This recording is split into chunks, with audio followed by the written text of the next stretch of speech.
Hi everyone and welcome to my channel. I'm the Retro Tech Nerd. Today I wanted to make a quick comparison video between the RGB10 Pro and the RGB10 Max.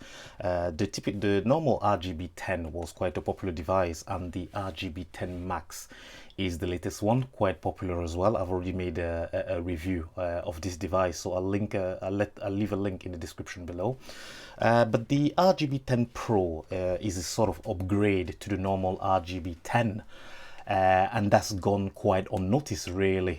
Not many people have talked about this device, so I thought it would be good to compare these two devices. They have a lot in common, but they have some key differences that can help you make the decision which one is best for you. So we are going to start with the similarities. So these two devices are essentially the same, just in different shells. The RGB10 Max and the RGB10 Pro both use the RK3326 chipset with 1 gig of RAM. The only difference is that the battery on the RGB10 Max is 4200 milliamp battery, and the RGB10 Pro has been upgraded to 3200 milliamp instead of the original 2800 milliamp. So the battery on this is a lot larger. The other upgrade as well compared to the standard RGB10 is that the screen is now OCA laminated. While they call this device a Pro, I actually don't agree with the term Pro, because there's a lot of things that they've left out, because the RGB10 has been out long enough for Powkitty to know what issues people had with this device. Yes, the non-laminated screen was an issue, and yes, the battery was too small compared to a device like an RG351P. But the other main issue that people had was this absolutely disgusting analog stick. It's just this is a joke, essentially. So many people have made videos upgrading this analog stick, and I just don't understand why Powkitty did not upgrade that when they already have the switch analog on the RGB10 Max. So they do have the parts, and they still left this flimsy analog stick on this device. This is the reason why I've actually gone ahead and purchased a PS Vita stick that I'm going to be replacing. So they've upgraded the device, but I feel like they've gone halfway. They should have upgraded the joystick, the screen, and also the battery like they have. Just leaving the joystick just doesn't make sense to me. Now, in terms of build quality, obviously both devices are built by Powkitty, so that's what we are going to be talking about next. Now, in terms of build quality, again, the quality is okay, but the finishing is really bad, because a lot of people, for example, on the RGB10 have reported that the screen was lifting on one of the side, and some people also reported, a light bleed on the edges of the screen. I had exactly the same problem when I ordered the RGB10 Pro. So my screen is lifting from the top right hand side corner, and I do have light bleed as well. So in terms of build quality, the device itself feels really good. I mean, both devices feel really good. This one is actually made of a rubberized plastic, which does feel nice to the touch. This one is not a rubberized plastic, but it's something that feels good. The buttons feel great and stuff, except for the analog.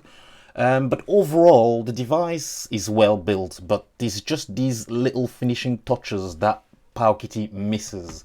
So in terms of build quality, I'll probably give it about an 8 out of 10 for the RGB10 Max, but about a 7.5 for the RGB10 Pro, just because of this ugly analog. If you're able to replace the analog, it's a solid 8.5. Just because it's so pocketable and the screen is so bright. So yeah, in terms of build quality, Powkitty still has a little bit more way to go compared to Anbernic. Now we're going to be talking about the ergonomics, and then we're going to be talking about the displays.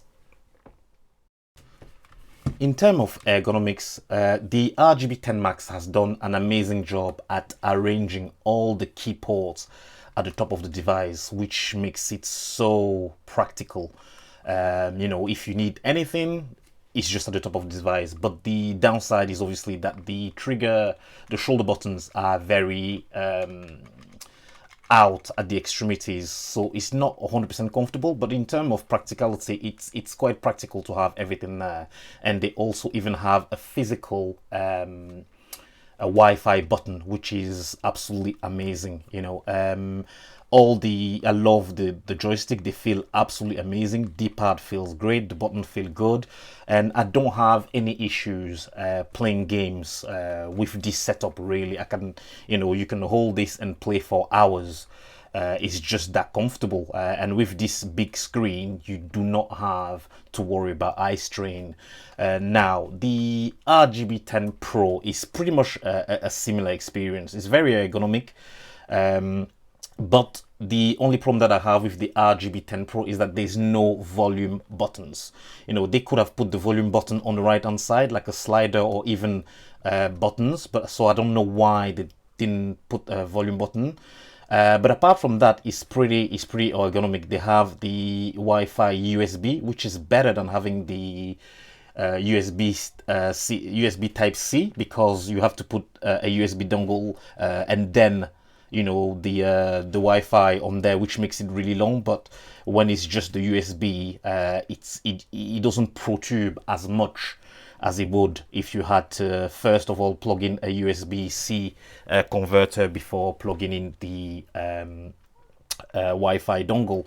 So in terms of ergonomics, the RGB10 Max will win, simply because it has everything at the top. Everything that you need is at the top, and everything is at the touch of a button. So very practical.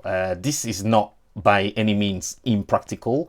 It's just that it's missing the volume button, so that's the main difference between the two.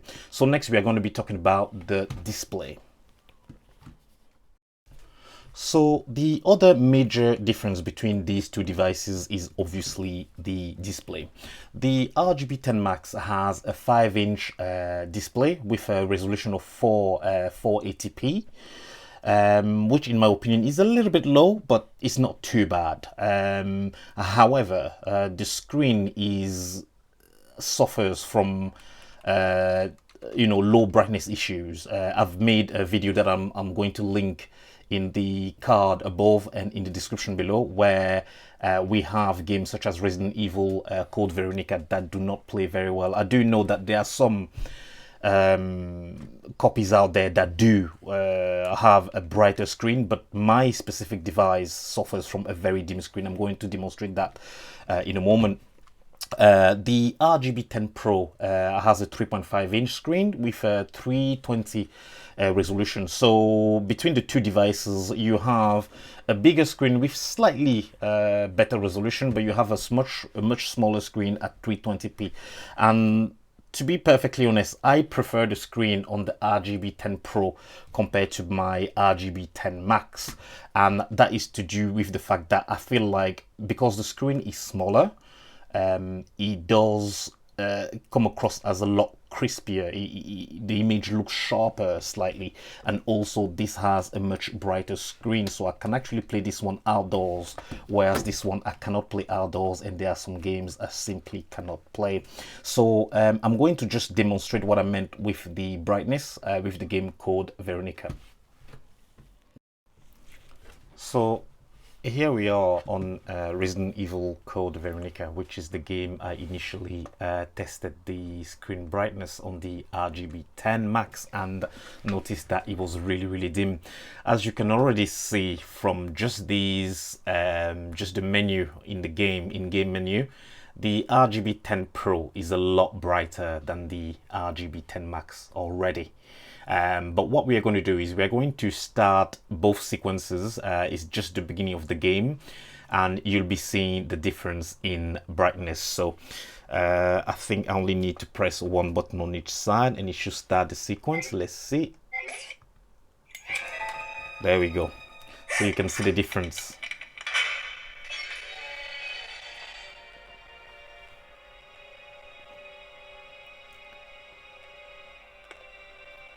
you can see the RGB10 Pro on the left is a lot brighter.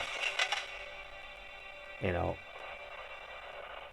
I can't make out what's going on in the RGB10 Max, but on the RGB10 Pro, you know, I know it's a dark game, dark and gritty, but I can see what's going on. But RGB10 Max, almost impossible, unless the character is illuminated directly, you know, so there's a massive difference in these displays. What are you saying? You're free to leave the complex. You know, But you may as well know you have no chance of getting off this island. And what about you? What are you going to do? Don't worry about me.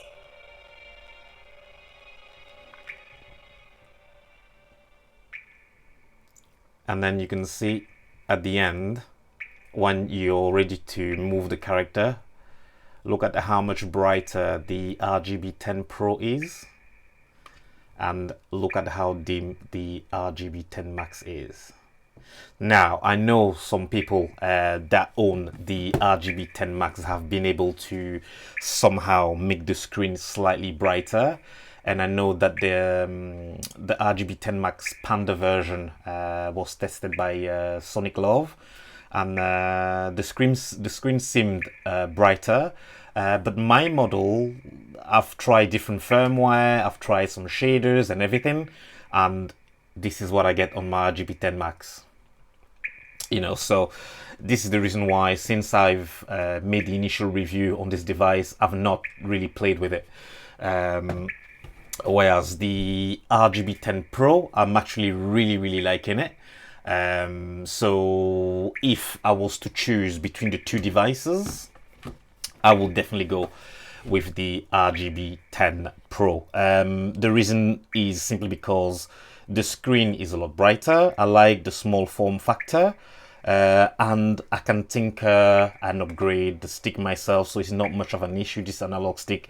I never really used the second stick on any of my devices anyway, so I do like the smaller form factor. Is more portable for me, and with the screen brightness I can play it anywhere really. So my verdict is, in between the RGB10 Pro and the RGB10 Max, I would personally go with the RGB10 Pro.